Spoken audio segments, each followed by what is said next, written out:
राजनगर नाम का एक शहर था। उस शहर में बहुत ज्यादा आबादी थी। चारों तरफ भीड़ भाड़, ट्रैफिक और शोर शराबा था।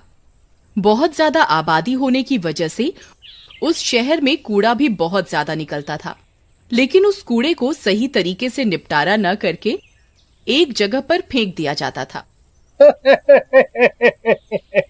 ये बढ़िया है।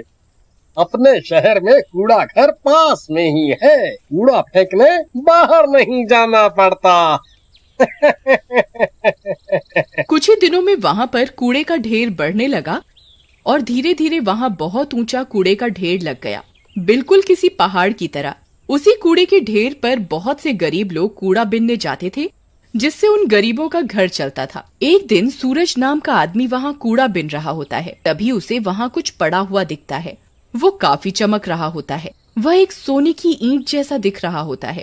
अरे अरे अरे वाह, ये क्या पड़ा हुआ है? लगता है गलती से किसी ने इसे कूड़े में डाल दिया है। इसे उठा लेता हूँ। बाजार में इसके अच्छे पैसे मिल जाएंगे और मैं आज ढंग का खाना खा लूंगा। ऐसा सोचकर सूरज उसे उठा लेता है, लेकिन जैसे ही वो उस चमकती चीज को उठाता है, वहीं बम की तरह फट जाता है और सूरज की मौके पर ही मौत हो जाती है। लेकिन उसका कोई भी आगे पीछे न होने के कारण उसकी लाश को वहीं पड़े रहने दिया जाता है। चील और कौवे उसकी लाश को खा जाते हैं। इधर मरने के बाद सूरज एक भूत बन जाता है। इन लोगों की लापरवाही की वजह से मेरी जान गई है। मैं इस शहर को बर्बाद कर दूंगा, किसी को भी नहीं छोड़ूंगा।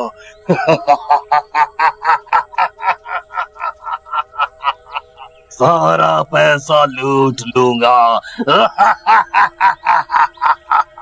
एक रात सोहन और सुहेल नाम के दोस्त उसी कूड़े के पहाड़ पर बैठकर बातें कर रहे होते हैं। अरे भैया, ये गरीबी भी का चीज बनाई है भगवान ने। मैं तो कहता हूँ आदमी को कुत्ता बनाए भगवान, लेकिन गरीब ना बनाए। सही बात बोल रहे हो सोहन भैया। देखो ना, सूरज कैसे मर गया। किसी ने उसकी लाश का क्रियाकर्म तक नहीं किया। बेचारे की लाश को चील कौवे ही खा गए। वाह रे जिंदगी, मौत भी मिली तो कुत्ते जैसी। तभी वहाँ सूरज का भूत आ जाता है।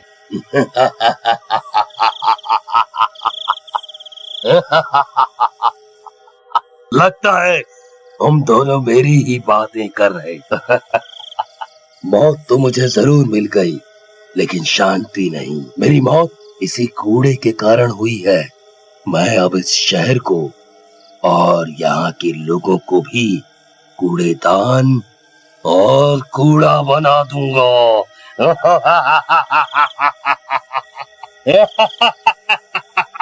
अरे यार, ये कूड़ा भी ना समस्या ही है। रोज रोज कूड़ा डालो। तभी वहाँ सूरज का भूत आ जाता है। आज मैं तुझे तेरी जिंदगी की समस्या से आजाद करा दूंगा। कौन कौन हो भाई तुम? और मैंने तुम्हारा क्या बिगाड़ा है और मुझे क्यों मारना चाहते हो? तुम ही क्या, जो भी इस शहर में कूड़ा फेंक रहे हैं और गंदगी फैला रहे हैं, उन सब ने मेरी जान ली है और मैं किसी को जिंदा नहीं छोड़ूंगा।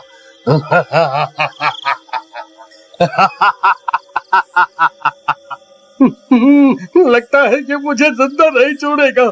इससे पहले ये मारे, मैं भाग लेता हूँ। हाँ, भाग ले बेटा, भाग ले, भाग ले।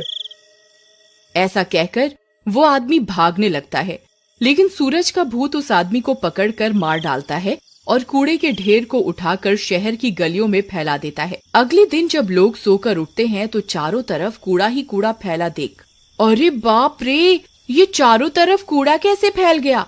कौन डाल गया इतना कूड़ा चारों तरफ? बाप रे, कितनी बदबू आ रही है, छी। लेकिन तभी वहाँ सूरज का भूत आ जाता है।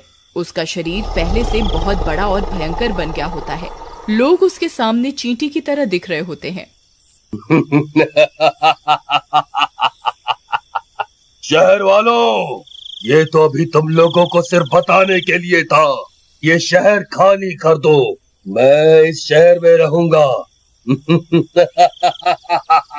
मुझे तुम्हारा सारा रुपया, पैसा और सोना चाहिए। और हाँ, कोई भी कूड़ा बाहर नहीं फेंकेगा। तुम लोगों ने वैसे भी बहुत गंदा कर दिया है सारा वातावरण। कुछ तुम लोग भी इस गंदगी का स्वाद हो।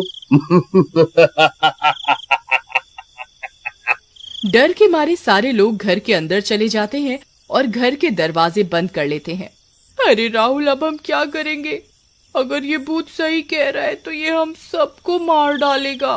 उधर भूत की धमकी के बाद सारे शहर वाले काफी डर जाते हैं और बाहर कूड़ा फेंकना बंद कर देते हैं। लेकिन कूड़ा न फेंकने की वजह से उनके खुद के घरों में कूड़े का ढेर लग जाता है। ये सोचकर सारे शहर वाले एक जगह जमा होते हैं और अरे भाई लोग, ये कूड़ा तो अब समस्या बनता जा रहा है। हम लोगों के घरों में भी कूड़े का ढेर लग गया है। घरों में इतनी बदबू आ रही है कि सहन नहीं होती। ऐसा ही रहा तो हम भूत के हाथों मरे या ना मरे, लेकिन गंदगी से जरूर मर जाएंगे। बात तो तुम सही बोल रहे हो राहुल भाई, लेकिन हम कर भी क्या सकते हैं? उस भूत ने धमकी दी है कि अगर कूड़ा बाहर डाला तो वो हमें जान से मार डालेगा। और वो कितना विशाल और शक्तिशाली है ये हम लोगों ने देख ही लिया है।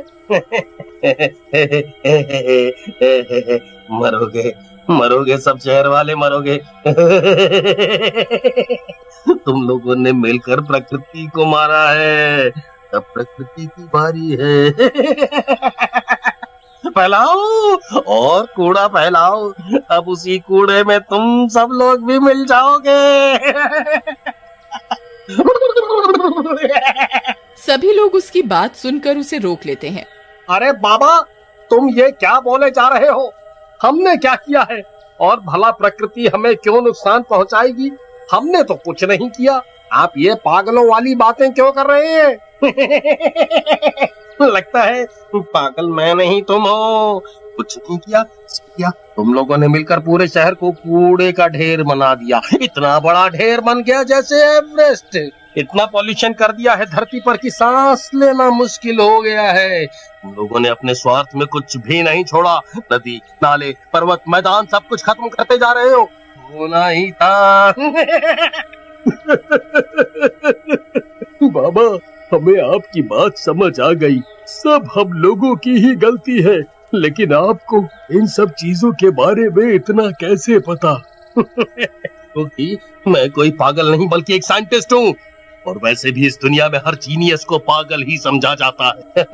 वो एक कूड़ा बीनने वाले लड़के का भूत है, जिसकी मौत कूड़ा बीनने के दौरान हो गई थी। वो ही अपनी मौत का बदला तुम सब लोगों से ले रहा है।